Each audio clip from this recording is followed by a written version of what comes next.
This is an online learning (LMS) project. The thought course is EE 301 Communication Systems. Whole material of this course is redacted then dubbed by an American English-speaking TTS, text-to-speech, software, and put into this slideshow with animations for students to easily follow and understand. Instructor, Dr. Ali Kara. Stages of problem solving. Understanding the problem. Read the problem carefully until you understand it. Be sure you understand the problem in order to go with the following stages.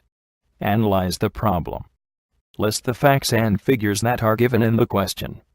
Decide what needs to be found or calculated. What are you asked to find or show?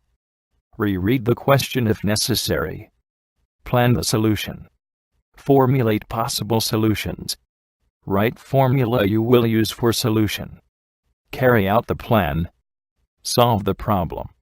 Check the solution. Evaluate your solution. State whether you are sure about your solution or not. Example problem solving. We will solve this problem as an example of how to employ the problem-solving method we just saw, understanding the problem. Read the problem carefully until you understand it. You are given a system. It is a product modulator followed by a filter. Some parameters and signals are given. You are asked to find the rest using different methods of calculation, that is Fourier transform, signal knowledge, etc. Analyze and solve the problem. This should be done in parts. Part A asks you the time domain function m of t. You are given frequency domain m of f. It is a simple Fourier transform. You should use the Fourier transform table when possible. Part B asks you s of t, which is the result of the multiplication of m of t with some cosine function.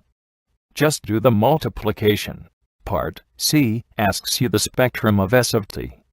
You should use Fourier transform to find that. Use your results of Part B. Also, refer to the Fourier transform table. And you should also draw the spectrum on a graph. In Part D, you are given a filter. It is a filter such that it passes only the upper side band of the input signal. H of f is the transfer function. You should find an f0 value such that, after passing the signal through this filter, you get the upper side band as the output.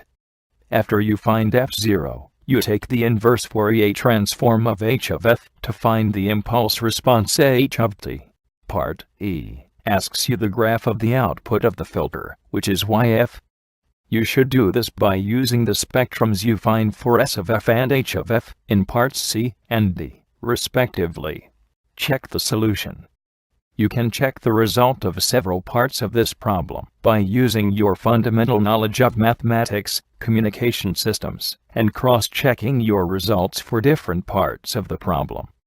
For example, in Part D, the value of f0 can be validated by checking if the filter actually passes the upper side band, as desired.